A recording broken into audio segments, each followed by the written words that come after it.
محترم دوستوں، بزرگوں اور ساتھیوں،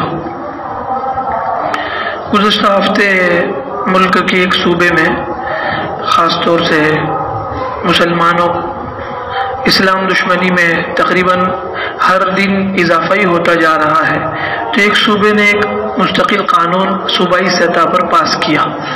تقریباً اکثر لوگوں کو اس کی معلومات ہوگی، اور وہ قانون یہ پاس کیا کہ لو جہاد میں جو شخص پکڑا جائے گا ناقابل ضمانت سزا ہوگی، اور تقریباً 10 سال تک کی اس کو قید کی سزا ہو سکتی ہے۔ تو لو جہاد کے متعلق اگر ویکیپیڈیا پر آپ جائیں گے، یعنی گوگل پر ایک انجن ہوتا ہے جس کا نام ہے ویکیپیڈیا، وہاں شخصیات کی اور چیزوں کی، قوانین کی، دنیا بھر کی بہت ساری باتیں وہ ہے، اس کے متعلق بہت تفصیلی درست اور نادرست دونوں معلومات ہوتی ہے۔ اردو میں اگر لو جہاد کا لفظ لکھ کر آپ وہاں تلاش کریں گے تو اس نے تفصیل یہ دی ہے، میں اس لیے کہہ رہا ہوں کہ وہ حوالہ ہے اور باقی تو ہم خود بھی جانتے ہیں۔ اس نے تفصیل جو دی ہے وہ یہ ہے کہ باقاعدہ شر پسند عناصر نے، یعنی جو فرقہ واریت کا زہر پھیلانا چاہتے ہیں، ان لوگوں نے ایک یہ اصطلاح، ایک لفظ خود ہی گھڑ لیا جس کی کوئی حقیقت نہیں ہے، اور یہ گھڑنے کی وجہ یہ ہے کہ حقیقت میں اسلام انتہائی تیزی کے ساتھ عالمی سطح پر، ملکی سطح پر نہیں، عالمی سطح پر، ملکی سطح کا مطلب یہ ہندوستان میں اتنی تیزی سے نہیں پھیل رہا ہے، مگر ہندوستان کے علاوہ دوسرے وہ ممالک جہاں مسلمانوں کی حکومت نہیں ہے، جہاں اسلامی حکومت نہیں ہے، ان علاقوں میں اسلام بہت تیزی سے پھیل رہا ہے۔ اور جیسے جیسے عصری تعلیم غیر مسلموں میں عام ہوگی، اگر ہم ان کو جو غیر مسلم عصری تعلیم یافتہ ہیں، اگر ہم نے ان کو اسلام کی دعوت اور اسلام کی خوبیاں صاف اور ستھرے انداز میں بتلا دی، تو پھر ان کا ضمیر اسلام کو قبول کرنے پر ان کو مجبور کر دے گا۔ اگر وہ باضمیر ہیں، بے ضمیر ہے تو بات دوسری ہے، مگر ان کا ضمیر اگر زندہ ہے تو وہ اسلام قبول کرنے پر اپنے آپ کو مجبور پاتے ہیں۔ اور عالمی سطح پر یہ ہو رہا ہے، روزانہ سینکڑوں کی تعداد میں پڑھا لکھا وہ طبقہ جو غیر مسلم تھا اسلام قبول کر رہا ہے، اور ان تمام حالات سے ہندوستان کے شر پسند عناصر، اسلام دشمن طاقتیں مکمل طور سے باخبر ہیں، اگرچہ مسلمان بے خبر ہو۔ ایک وجہ تو یہ ہے، دوسری وجہ جو ہے وہ یہ ہے کہ پچھلے دنوں تقریباً 10-12 سال پہلے، یا بلکہ اس سے بھی ذرا اور پیچھے چلے جائیں گے، تو درمیان میں کچھ ایسا وقفہ گزرا ہے کہ جس میں کچھ غیر مسلم لڑکیاں مسلمانوں کے ہاں نکاح میں آ گئی، یعنی انہوں نے اسلام قبول کر لیا، اور اسلام قبول کرنے کے بعد وہ نکاح میں داخل ہو گئی۔ ان تمام چیزوں کو لے کر اسلام دشمن طاقتیں ایک تو یہ چاہتی تھی کہ اسلام کی رفتار رک جائے، یعنی جو لوگ اسلام قبول کر رہے ہیں وہ اسلام قبول نہ کریں، اور دوسرا ایک ہتھ کنڈا، ایک طریقہ اور ایک حربہ یہ بھی ہے، اور چاہت ایک یہ بھی ہے کہ اس کے ذریعے سے غیر مسلمان لڑکیوں کو مرتد بھی بنایا جائے۔ اس لیے مرتد بنانے کے لیے لڑکوں کو استعمال کیا جائے گا، اور لڑکوں کو استعمال کریں گے تو ان کی ذہن سازی کرنی پڑے گی، اور ذہن سازی کے لیے تعصب سب سے زیادہ ضروری چیز ہے۔ آپ مثبت طریقے سے کوئی کام کروانا چاہیں، انسان کی طبیعت میں چند ہی لوگ ایسے ہوں گے جو مثبت طریقے سے کام کرنے کے لیے تیار ہوں گے، مگر منفی طریقے سے آپ اگر کسی کو بھڑکائیں تو وہ بہت بڑے سے بڑا کام کرنے کے لیے تیار ہو جاتا ہے۔ یہ انسان کی نفسیات ہے۔ بار بار کہا یہ جاتا ہے نا، خوبصورت انداز میں کہو، بہت مثبت بات کہو، مگر صحیح بات تو یہی ہے کہ جتنا منفی پروپیگنڈے سے کام تیزی سے ہوتا ہے اتنا مثبت طریقے سے نہیں ہوتا۔ اب اگر یہ کہا جاتا ان لوگوں کو جو غیر مسلم ہیں، ان لوگوں کو یہ کہا جاتا کہ تم جو مسلمان لڑکیاں ان کو لے کر آؤ، تو وہ کون تیار ہوتا؟ اس کے لیے کوئی تیار نہ ہوتا. وہ اگر ان کو ان کے مذہبی پیشوا یہ بات رکھتے ہیں کہ ہندو مذہب کی ترویج، تبلیغ اور اشاعت کی ضرورت ہے، تو زیادہ سے زیادہ ہندو مذہب کو پھیلایا جائے اور مسلمان لڑکیوں کو ہندو بنایا جائے، تو کتنے لوگ اس تبلیغ کے لیے تیار ہوتے ہیں؟ نہ ہوتے ہیں. صاف ستھری بات تھی. اس لیے انہوں نے راستہ وہ اپنایا جو سراسر جھوٹ ہے، اور وہ راستہ یہ تھا کہ انہوں نے کہا اللہ و جہاد کے ذریعے سے. اب دیکھیں اس میں ایک خاص اور بھی خطرناک بات ہے. جہاد اسلام کا ایک اٹوٹ انگ ہے، یہ ذہن میں رکھیں. نماز کے بغیر اسلام نہیں ہو سکتا، زکوٰۃ اور حج کے بغیر اسلام کا تصور نہیں ہو سکتا. تو ایسے ہی جہاد خاص ایک اسلامی لفظ ہے، خاص لفظ ہے. اس لفظ کو بدنام کرنے کے لیے اس عالمی سطح پر ٹیررزم کا، دہشت گردی کا لفظ بہت استعمال ہوا. اب انہوں نے ہندوستان میں ایک نئی اصطلاح متعارف کرائی، ایک نیا لفظ لوگوں کے سامنے رکھا، اور اس لفظ کے ذریعے سے اسلام کے ایک خاص عمل کو انتہا درجے کی گالی دے دی. کل کو یہ کہہ سکتے ہیں لو نماز، لو حج، ایسا کچھ بھی لفظ استعمال کیا جا سکتا ہے، یا کسی بھی اسلامی لفظ کو انتہائی بھونڈے انداز میں پیش کرنا ہو تو یہ کر سکیں گے. ہمیں تو یہ چاہیے تھا کہ ہم آگے چل کر یہ کہتے کہ آپ نے اس لفظ کا استعمال کیا کیوں؟ یہ تو ہمارا خاص لفظ ہے، اس لفظ کا آپ استعمال نہیں کر سکتے، اس لیے کہ یہ تو ہمارے دین کا ایک حصہ ہے. جیسے ہم نماز پڑھتے ہیں، زکوٰۃ دیتے ہیں، حج کرتے ہیں، ایسے جہاد بھی ایک لفظ ہے، اور جہاد بھی ایک عمل ہے، اور وہ ایک خاص موقع پر کیا جاتا ہے. تو آپ اس لفظ کو اس جگہ پر نہیں استعمال کر سکتے ہیں. مگر ہم اپنی مدافعانہ پوزیشن بھی کھو گئے. جارحانہ پوزیشن تو بہت آگے کی چیز ہے، یعنی آگے بڑھ کر ہم کسی سے مقابلہ کریں اس کا تو تصور ہی نہیں ہو سکتا. مدافعات کر لیں، یعنی اپنے اوپر آنے والے حملوں کو صرف روک دیں، وہ پوزیشن بھی ہم کھوتے جا رہے ہیں. وہ چیز بھی نہیں رہی، اور وہ حالت سے بھی ہم پیچھے ہٹ چکے ہیں. تو یہاں ایک اسلامی اور خالص اسلامی لفظ کو بہت غلط طریقے سے پیش کیا، بہت غلط طریقے سے پیش کیا. اور دوسرا عمل یہ ہوا کہ اس کے ذریعے سے غیر مسلم لڑکوں کو ابھارا کہ تمہاری بہن بیٹیوں کی عزت خطرے میں ہے. جبکہ اگر دیکھا جائے پچھلے 8-10 سالوں کے اندر تو دونوں اعداد و شمار اگر موازنہ کریں گے اور مقابلہ کریں گے تو مسلمان ہونے والی لڑکیاں اور بچیوں کی تعداد آٹے میں نمک کے برابر نہیں ہے. اور یہ زمینی حقائق ہے، صاف اور ستھری بات، ہوائی فائرنگ نہیں کر رہا ہوں میں، زمینی حقائق ہے. آپ کے سامنے 2-4 قصے آ گئے، اس سے آپ یہ نہ سوچیں کہ ہم نے بہت بڑا تیر مار لیا. ذہن میں رکھیں آپ، اگر آپ کے سامنے 2-4 قصے آ گئے ہیں تو آپ یہ نہ سمجھیں کہ مسلمانوں نے بہت بڑا تیر مار لیا. مسئلہ اور حقیقت جو ہے وہ اس کے بالکل برخلاف ہے. اگر 4 لڑکیاں غیر مسلم کی مسلمان ہوئی ہے تو 40 مسلمان لڑکیاں مرتد بھی ہوئی ہیں. 40 مسلمان لڑکیاں مرتد بھی ہوئی ہیں. تو جانے والی یعنی اسلام میں سے نکلنے والی لڑکیاں ان کی تعداد بہت زیادہ ہے، اسلام میں داخل ہونے والی لڑکیوں کی تعداد بہت کم ہے. یہ باتیں کیوں کہی جا رہی ہیں؟ 2 وجہ سے. ایک تو یہ کہ خود مسلمانوں کا اپنا ذہن دینی تعلیم نہ ملنے کی وجہ سے، بنیادی اور ضروری دینی تعلیم نہ ملنے کی وجہ سے صحیح معنی میں منتشر ہے، صحیح معنی میں منتشر ہے. ان کو وہ صرف نماز تک، روزے تک، یا زیادہ سے زیادہ اگر مال ہے تو دین پر 2-4 جگہوں پر یا کسی غریب کو کھانا کھلا دینے تک دین کو محدود کر دینا چاہتے ہیں. اس سے آگے عقائد میں، معاشرت میں دین کو نافذ کرنا نہیں چاہتا. یا تو اس وجہ سے کہ حب الدنیا و کراہیت الموت. اللہ کے رسول صلی اللہ علیہ وسلم نے ایک بات ارشاد فرما دی کہ ایک وقت وہ آئے گا کہ تم سمندر کے جھاگ کے مانند ہوں گے. سمندر بہت سارے لوگوں نے دیکھا ہی ہوگا سامنے سے.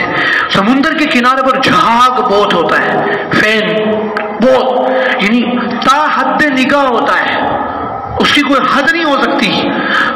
کلومیٹروں پر محیط ہوتا ہے، بہت زیادہ ہوتا ہے. ایک لہر آتی ہے، ایک لہر پانی کی، ایک موج آتی ہے، وہ اس جھاگ کو اس کنارے سے اس کنارے پر لے جا کے دھکیل دیتی ہے. صرف ایک لہر. اس لیے کہ جھاگ کی اپنی کوئی حقیقت نہیں ہوتی، جھاگ کی اپنی کوئی حیثیت نہیں ہوتی.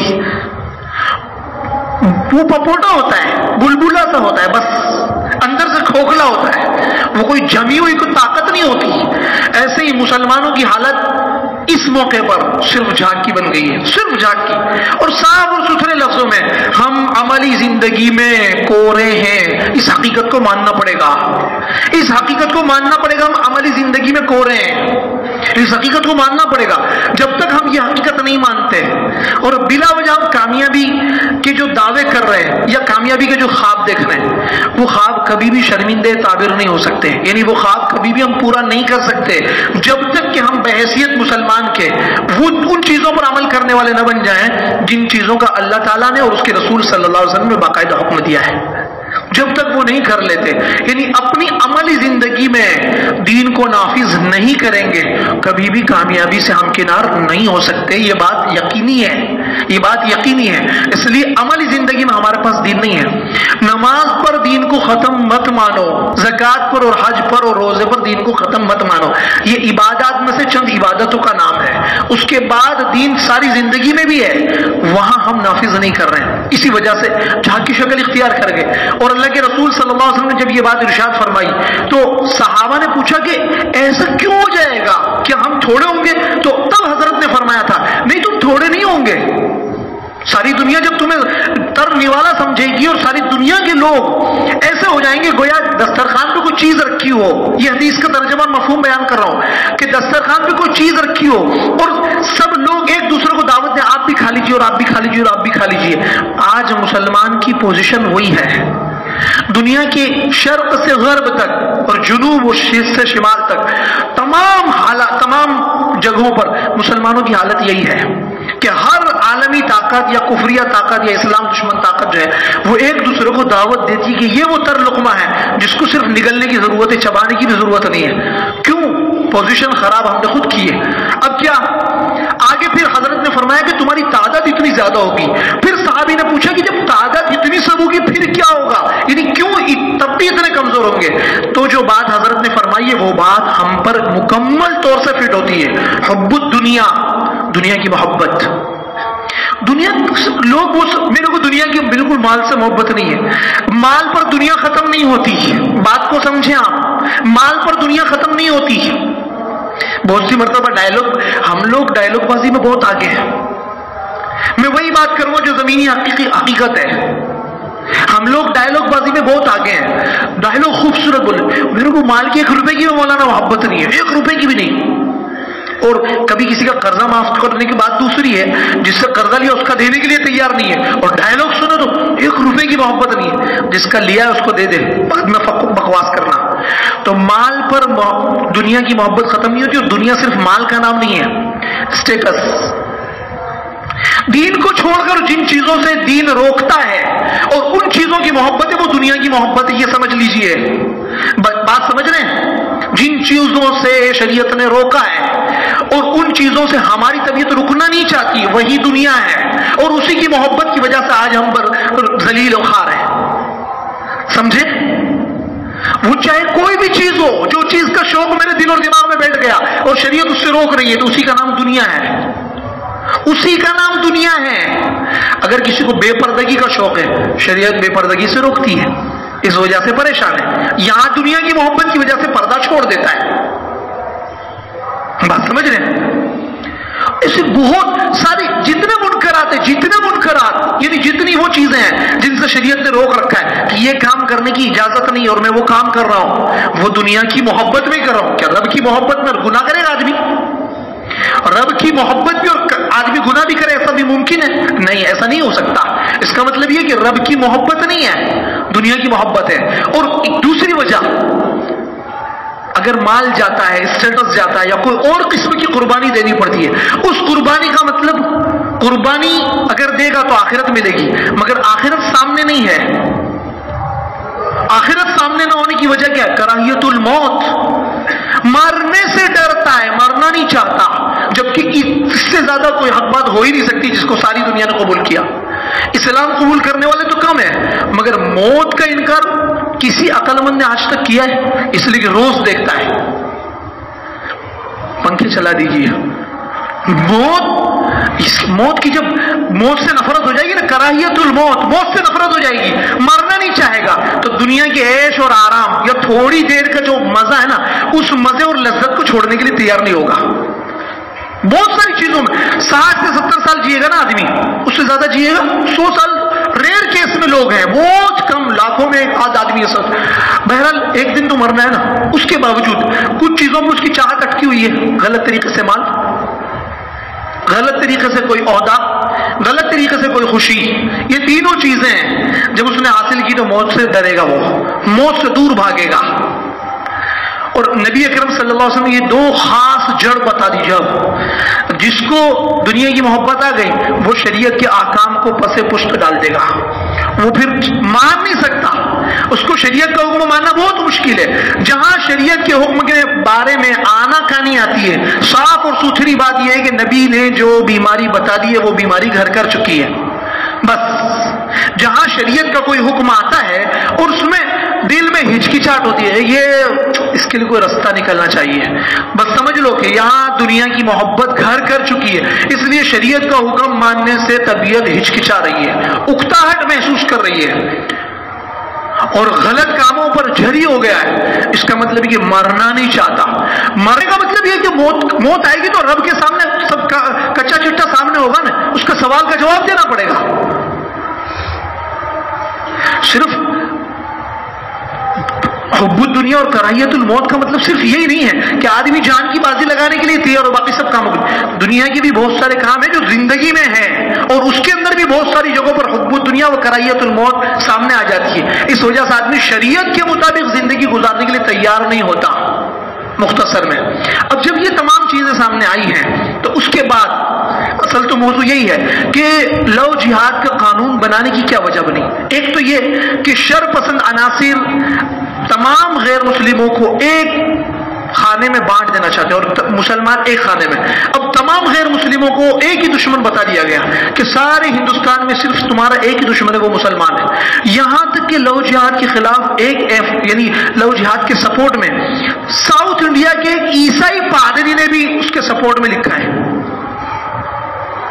آپ دا وائر کی رپورٹ پڑھیں گے تو اس میں ایک عیسائی پادری نے بھی اس کے سپورٹ میں لکھا ہے، یعنی اس نے یہ کہا کہ مسلمان جیسے ہندو لڑکیوں کو اٹھا کر جو ہے وہ محبت کے نام پر شکار کرتے ہیں اور ان کا دھرم پریورتن کرتے ہیں، مذہب کی تبدیلی کرواتے ہیں، ایسے عیسائی لڑکیوں کی بھی مذہب کی تبدیلی کرواتے ہیں۔ جب تحقیق کی تو پتہ چلا کہ یہ بندہ بی جے پی کا آئی ٹی سیل کا گورکھا ہے۔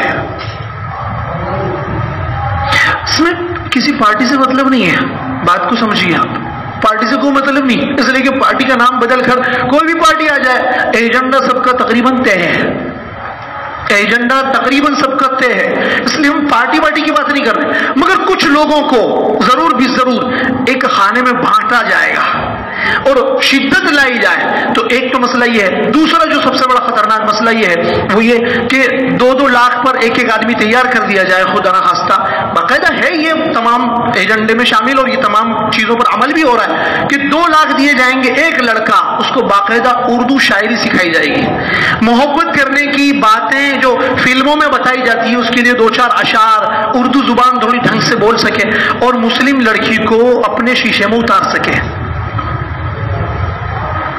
مستقل یہ کام ہو رہا ہے اور اس کام کے بعد پھر وہ جب لڑکی آ جائے گی 6 مہینے کے اندر اس کو اتنا زیادہ مجبور کر دیا جائے کہ وہ یا تو خودکشی کر لے یا پھر مذہب تبدیل کر دے، 2 میں سے کوئی ایک کام ضرور ہونا چاہیے۔ اسی پر ایک مضمون جو ہے وہ حیدرآباد سے شائع ہوا ہے، وہ مضمون صرف تلاوت کرنا چاہتا ہوں، پڑھ دینا چاہتا ہوں، اس لیے کہ تقریر کروں گا تو وقت بہت زیادہ جائے گا۔ پہلے تو قرآن کی جو آیت ہے وَلَا تَنْكِحُوا الْمُشْرِكَاتِ حَتَّى يُؤْمِنَّ وَلَا أَمَةٌ مُؤْمِنَةٌ خَيْرٌ مِّن مُّشْرِكَةٍ وَلَوْ أَعْجَبَتْكُمْ وَلَا تُنْكِحُوا الْمُشْرِكِينَ حَتَّى يُؤْمِنُوا وَلَا عَبْدٌ مُّؤْمِنٌ خَيْرٌ مِّن مُّشْرِكٍ وَلَوْ أَعْجَبَكُمْ أُولَٰئِكَ يَدْعُونَ إِلَى النَّارِ وَاللَّهُ يَدْعُو إِلَى الْجَنَّةِ وَالْمَغْفِرَةِ بِإِذْنِهِ وَيُبَيِّنُ آيَاتِهِ لِلنَّاسِ لَعَلَّهُمْ يَتَذَكَّرُونَ۔ ترجمہ سنیے، اور مشرک عورتوں سے اس وقت تک نکاح نہ کرو جب تک کہ وہ ایمان نہ لے آئیں۔ باقاعدہ وہ فکر و خبر پہ ایک مضمون شائع ہوا ہے، اس نے اس کو عنوان یہ دیا ہے کہ اگر ہم کریں، یعنی مسلمان لڑکا اگر کسی غیر مسلم لڑکی سے نکاح کرے یا کوئی تعلق بنائے تو اس کا نام تو آپ دیں گے لو جہاد۔ اگر غیر مسلم جو ہے وہ کسی مسلمان کی بیٹی سے شادی کر لے یا اس کے ساتھ تعلق بنائے تو اس کا نام ہے ایکتا، اور اس کے اندر تقریباً 30 سے 40 مشہور شخصیات کا پورا اس نے نام گنایا ہے کہ اتنی شخصیتیں وہ ہیں جنہوں نے مسلمان گھر میں پیدا ہونے اور سب، اس لیے کہ مسلمان لڑکی تو نہیں کہا جا سکتا، اب تو بہت بڑا مسئلہ ہے، یہ عقیدے کے بغیر کیسے ہوگا؟ تو مسلمان گھر میں پیدا ہونے والی کسی لڑکی یا عورت سے نکاح کیا ہے یا شادی کی، اور پورے 30-40 لوگوں کے نام گنوایا اس نے، فکر و خبر پہ وہ مضمون ہے۔ اور مشرک عورتوں سے اس وقت تک نکاح نہ کرو جب تک کہ وہ ایمان نہ لے آئیں۔ یقیناً ایک مومن باندی کسی بھی مشرک عورت سے بہتر ہے۔ اس زمانے میں باندی غلام کا رواج ہوتا تھا، آج تو باندی غلام نہیں ہے، مگر اس سے ہم یہ سمجھ سکتے ہیں کہ ایک غریب عورت بھی ایک مالدار غیر مسلم عورت کے مقابلے میں اللہ تعالیٰ کو بہت زیادہ پسند ہے۔ ہم کو پسند آیا نہ آئے، اگر میں اللہ تعالیٰ کی بات مانتا ہوں تو میں غریب ایک مسلم لڑکی کو ضرور پسند کروں گا بنسبت اس کے کہ وہ غیر مسلم ہو، بہت اونچی ڈگری والی ہو، اس لیے کہ ہم ڈگری پہ بھی بہت مر مٹتے ہیں۔ یقیناً ایک مومن باندی کسی بھی مشرک عورت سے بہتر ہے، خواہ وہ مشرک عورت تمہیں پسند آ رہی ہو، اور اپنی عورتوں کا نکاح مشرک مردوں سے نہ کراؤ۔ قرآن کہہ رہا ہے اپنی عورتوں کا نکاح مشرک مردوں سے نہ کراؤ جب تک کہ وہ ایمان نہ لے آئیں۔ اور ایمان کا مطلب ٹوپی داڑھی کرتا پجامہ نہیں ہے، باقاعدہ اس کو تو سیٹ کیا ہے، یعنی کچھ لوگوں کو تیار کیا، انہوں نے داڑیاں رکھ لی، وہ غیر مسلم ہی تھے، اور ان کی تصویریں شائع کروا دی، یعنی جو ہے وہ سوشل میڈیا پر اور الیکٹرانک میڈیا پر جان بوجھ کر چلائی تاکہ لوگوں کو یہ اندازہ ایسا لگے کہ یہ مسلمان مرد ہے، اور داڑھی کو باقاعدہ نشانہ بنایا گیا۔ داڑھی کو نشانہ بنانے کا مطلب یہ نہیں کہ ہم داڑھی رکھنا چھوڑ دیں گے، وہ تو نہیں ہو سکتا۔ اسلام کو 1000 سال سے بدنام کر رہے ہیں تو نعوذ باللہ اسلام چھوڑ دیں گے کیا؟ بات سمجھ رہے؟ جو چیز واجب ہے وہ اپنی جگہ پہ واجب رہے گی۔ یہ اس لیے بتلا رہا ہوں کہ کبھی کبھی اسلامی شعار، اسلامی پہچان کا استعمال غلط طریقے سے کیا جاتا ہے۔ غیر مسلم مردوں کو داڑھی رکھوا کر ان کی تصویریں وائرل کی کہ یہ وہ لوگ ہیں جو مسلمان ہیں اور جنہوں نے غیر مسلم لڑکیوں کو جو ہے وہ اپنی جال میں پھنسا کر اس طریقے سے نکاح کیا ہے۔ اور اپنی عورتوں کا نکاح مشرک مردوں سے نہ کراؤ جب تک کہ وہ ایمان نہ لے آئیں۔ اور یقیناً ایک مومن غلام کسی بھی مشرک مرد سے بہتر ہے۔ ایک غریب مسلمان جو کوئی اسٹیٹس نہ رکھتا ہو، بہت مالدار نہ ہو، صرف بچی کا اپنا خرچ اٹھا سکتا ہو، وہ بندہ بھی اس غیر مسلم سے جو بہت بڑا عہدیدار ہو یا بہت پیسے کا مالک ہو، اس کے مقابلے میں یہ اللہ تعالیٰ کو زیادہ پسند ہے۔ اب ہماری پسند اللہ کی پسند کے مطابق کرنا چاہتے ہیں، اللہ کی پسند کے خلاف کرنا چاہتے ہیں، وہ ہمیں خود طے کرنا پڑے گا۔ یہ سب دوزخ کی طرف بلاتے ہیں، جبکہ اللہ تعالیٰ اپنے حکم سے جنت اور مغفرت کی طرف بلاتا ہے اور اپنے احکام لوگوں کے سامنے صاف صاف بیان کرتا ہے تاکہ وہ لوگ نصیحت حاصل کر لیں۔ اب نصیحت جن کو قبول کرنی ہے وہ قبول کرے گا۔ قرآن کی آیت کا ترجمہ پڑھا ہے، دوسری آیت، یا ایھا الذین آمنوا من یرتد منکم عن دینہ فسوف یأتی اللہ بقوم یحبهم ویحبونہ اذلۃ علی المؤمنین اعزۃ علی الکافرین یجاہدون فی سبیل اللہ ولا یخافون لومۃ لائم ذلک فضل اللہ یؤتیہ من یشاء واللہ واسع علیم۔ سورہ مائدہ 54۔ اے لوگو جو ایمان لائے ہو، تم میں سے جو کوئی اپنے دین سے پھر جائے تو اللہ ان قریب ایسے لوگ لائے گا کہ وہ ان سے محبت کرے گا، یعنی اللہ تعالیٰ ان بندوں سے جن کو نئے لوگ لایا ان سے اللہ تعالیٰ محبت کرے گا، اور وہ بندے اللہ تعالیٰ سے محبت کریں گے۔ صاف اور ستھری بات کہہ رہا ہے قرآن کہ تمہارا اللہ تعالیٰ محتاج نہیں ہے۔ تم اپنی بچیوں کو اس نیت سے کہ پڑھائی بہت اونچی ہے اور بہت بڑی ڈگری حاصل ہو جائے گی کفریہ نظام میں پھینک دینا چاہتے ہو تو آئندہ کے لیے اللہ تعالیٰ کو تمہاری ضرورت نہیں ہے۔ مومنوں پر وہ اس سے محبت کریں گے، مومنوں پر بہت نرم ہوں گے اور کافروں پر بہت سخت ہوں گے۔ وہ بندے جو اللہ تعالیٰ نئے لے کر آئے گا، اللہ کے راستے میں جہاد کریں گے اور کسی ملامت کرنے والے کی ملامت سے نہیں ڈریں گے۔ یہ تو دور ہے پڑھانے کا، اور اس کے بغیر بچی کا رشتہ کیسے ہوگا؟ پیدا کرنے والا تو نعوذ باللہ پیدا کر کے بھول گیا، اب اس کو تو فالتو ہوئی ہے جو کھڑی ہو گئی ہے. سمجھنا میری بات، یعنی گویا رب کی خدائی پر اس کو اعتماد نہیں ہے. پیدا کرنے والا بھول گیا، بھولا نہیں ہے. قرآن نے بار بار کہا رب کو بھول کی بیماری نہیں، کوئی بھی بیماری نہیں لگتی. تو جس نے پیدا کیا اس نے اس کے لیے اچھا رشتہ بھی رکھا ہے، اس نے اس کے لیے اچھا رشتہ رکھا ہے. اب اگر ہم بے پردگی کے طوفان میں اپنی بچی کو بہا دیں گے تو ہمارے لیے مسئلہ ہے. تو اس لیے کیا کہا، ملامت کرنے والوں کی ملامت سے نہیں ڈرتے، اس لیے کہ جو لوگ اسلام کے اس حصے پر عمل کر رہے ہیں، تو جو لوگ نہیں عمل کرتے ان عورتوں کو وہ عورتیں باقاعدہ دباؤ ڈالتی، کیا کر رہی ہے تو اپنی بچی کا مستقبل خراب کر رہی ہے. آگے رشتہ کون؟ اب تو بغیر پڑھائی کے رشتہ ہوتا ہی نہیں ہے. یعنی نعوذ باللہ اب رب کا قانون بدل گیا ہے. اور دیکھیں میں صاف اور ستھرے لفظوں میں کہتا ہوں، یہ بات کو آپ غور کریں، دین کو محدود مت کرو. اکثر لوگ کہتے ہیں بہت نماز کی، روزے کی، نماز ایک ہاتھ ایک حصہ ہے، ہاتھ کے اوپر جسم ختم ہے یا پاؤں کے پنجے پہ جسم ختم ہے؟ کس چیز پہ جسم ختم ہے؟ سر سے لے کر پاؤں تک اور سر کے بالوں سے لے کر پیر کے ناخن تک بدن کا ہر حصہ جسم کا حصہ ہے اور اس کی اپنی ضرورت ہے، وہ بدن کی ضرورت ہے. اس میں سے کسی بھی حصے کو کاٹیں گے بدن ناقص ہوگا. اسی طریقے سے عورتیں، ان عورتوں کے متعلق بولوں گا تو بہت برا لگے گا، بہت برا لگے گا، مگر وہ عورتیں جو خود پردے کی پابند ہیں اپنے دیندار مردوں کو بھی اس بے پردگی پر مجبور کرواتی ہیں. اپنے دیندار مردوں کو، اپنے دیندار شوہروں کو مجبور کرواتی ہے. کبھی کبھی شوہر کی ذرا غیرت جاگ بھی جاتی ہے تو وہ اس کی بیوی کے سامنے، وہ ہمارے سامنے آ کے کہتا ہے کہ گھر برباد ہونے کا ڈر ہے، کیا کریں؟ یہ پردہ نشین عورتیں کروا رہی ہیں، پردہ نشین عورتیں کروا رہی ہیں. نہیں دیکھیں، پڑھائی کی مخالف نہیں ہے، صاف لفظوں میں کہہ رہا ہوں، پڑھائی کی مخالف نہیں ہے. آپ وہ نظام پیش کریں جس کے اندر بے پردگی نہ ہو، بس وہ نظام پیش کریں. آپ وہ نظام پیش کریں جس میں بے پردگی نہ ہو.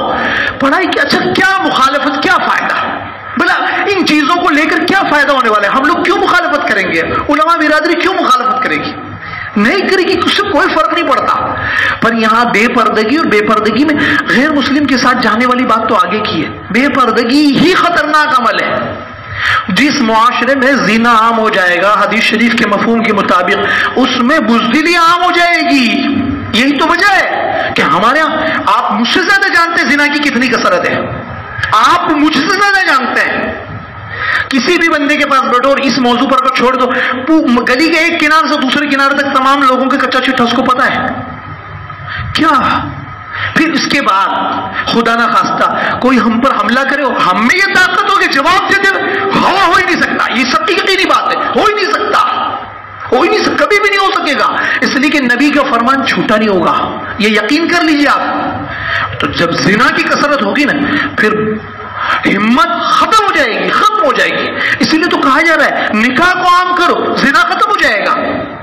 نکاح کو عام کر دو، زنا ختم ہو جائے گا. طبیعت ایک چیز ہے، اس کی خلاف ورزی نہیں ہو سکتی.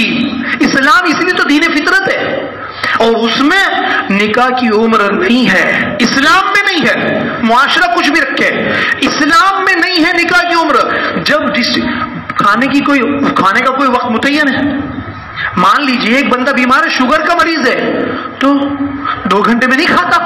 اب کہیں نہیں آپ 5 گھنٹے سے پہلے نہیں کھا سکتے، تو وہ بیمار تکلیف میں آ جائے گا؟ نہیں آ جائے گا.